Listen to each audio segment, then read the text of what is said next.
I didn't sleep very well last night at all. So I woke up and I started to go through this book a little bit more deeply. There is a section in here that speaks of the of spirit beings. What the heck is the title? Just give me a second. It's Saturday. I wanted to do a show. I woke up this morning and I said, "No, I'm doing a show. I'm going to tell you guys exactly what it's up here." Because there's so many who don't really get it. Not even members of the body of Christ get how serious this is. And it's serious, believe me. It's very serious. And this is a chapter I went into last night because it's so clearly set out in Scripture what these beings are and what they do to their human dupes. Because I'm telling you, they do some nasty, nasty stuff to their human dupes. If they could deceive us, they would, trust me. And they will deceive the very elect.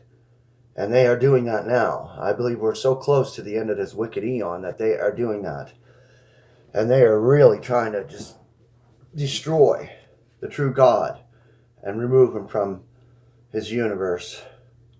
Okay, I'm just going to read a couple things here. So bear with me. Okay, man may be spoken of as a spirit, just as we call him a soul, quote unquote, or a body, quote unquote.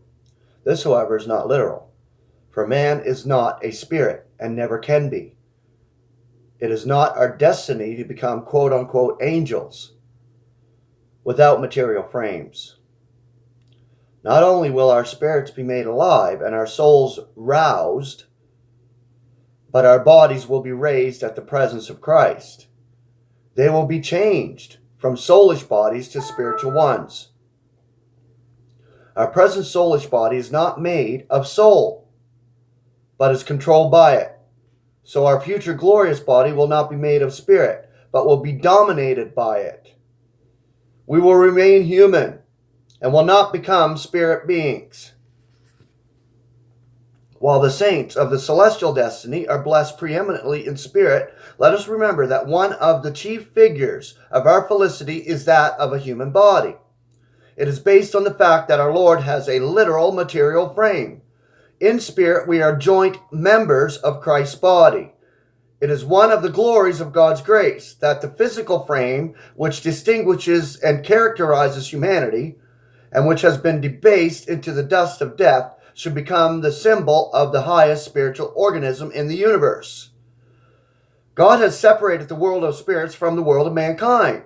Evil spirits seek to break down the barriers, to reverse the process and make man a spirit, either now or in the future.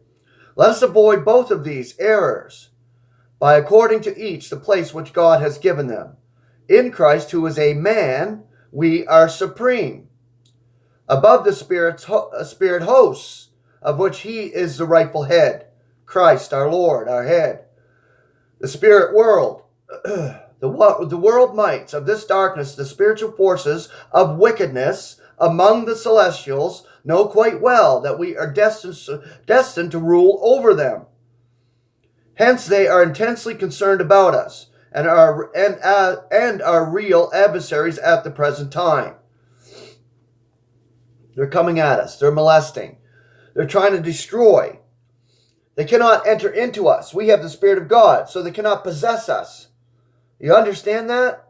Human dupes. They can obsess. They can molest. They can do it from without. They cannot take human form. They did do that, literally, and possess humans back in the day, especially in our Lord's day, and especially in Paul's day. We see it in the scriptures. Just give me a second. Just as Israel was sporadically at war with the nations in the land of promise, so we are waging a defensive fight against these celestial hosts. Too often we wrestle with flesh and blood, not realizing that these are not our real adversaries. No human being. They're not our real adversaries. The ones who control them, who manipulate and influence mankind, these are the ones we wrestle with. but only the necessary human tools of these spirit powers. Right. God gives us these conflicts in order to acquaint us with their stratagems. The stratagems. They are strategically coming in and manipulating and influencing mankind. So they want to do this to us. So we need to stand with the full armor, the panoply of God, which covers and protects, the large shield of faith, the sword of the Spirit, which is the word of God, the sandals of peace, which brings the true evangel through these messages through this YouTube channel. We may rest assured that an especially clever plot to hinder God's work, which is camouflaged as an attempt to help it, is not of human invention, especially if it is accompanied by showers of burning arrows. What are the fiery arrows that it talks about in Ephesians 6? Those are the ones that come from these spiritual forces of wickedness. These ones who are trying to just penetrate our human shell with their lies and their deceiving, all of this. These are the fiery arrows to manipulate your mind, to make you think that you are being taken over by these spirit powers. Well, you're not. You're being molested and afflicted by them. Physical afflictions, the same thing. These are the fiery arrows that are trying to take us out. Showers of burning arrows, I'll say it again, which can only be extinguished by the shield of faith. It is evident that in the case of Adam, the adversary uses intermediaries to accomplish his ends. These who are deceived by him and his hosts are the tools with which he works. Most saints shrink with horror at the idea that they can be used by Satan to hinder the Lord's work. Let such beware, for they are open to this very thing if they refuse to be on their guard. Judas was not the only one who was used by Satan. Even in his case, we can see the strategy of the adversary. He could have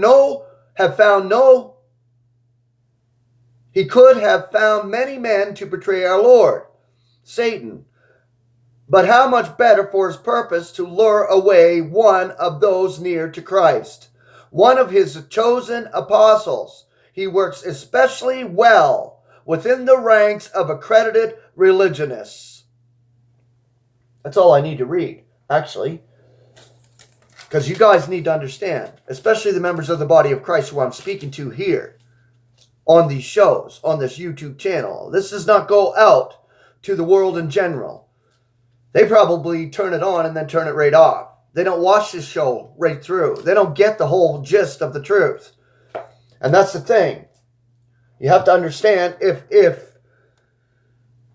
you have a passion, if you have the Spirit of God in you, and you are called to be a member of the body of Christ, you're going to do everything in your power to glorify God and bring out the evangel of truth. You're going to do this because you have the Spirit of God operating in you, not those wicked, malevolent forces that are trying to take you out. You have to know who your true adversaries are, and it's not human beings. Trust me. It's not the world around you and the human beings. They do their normal things. Let them do their normal things. We do the same as human beings. We were brought here, we were put here to experience humanity. And trust me, we have the Spirit of God, and we were chosen before we were ever born, and we're called during this lifetime to bring the truth and the evangel to all who are going to hear it, who are called to hear it.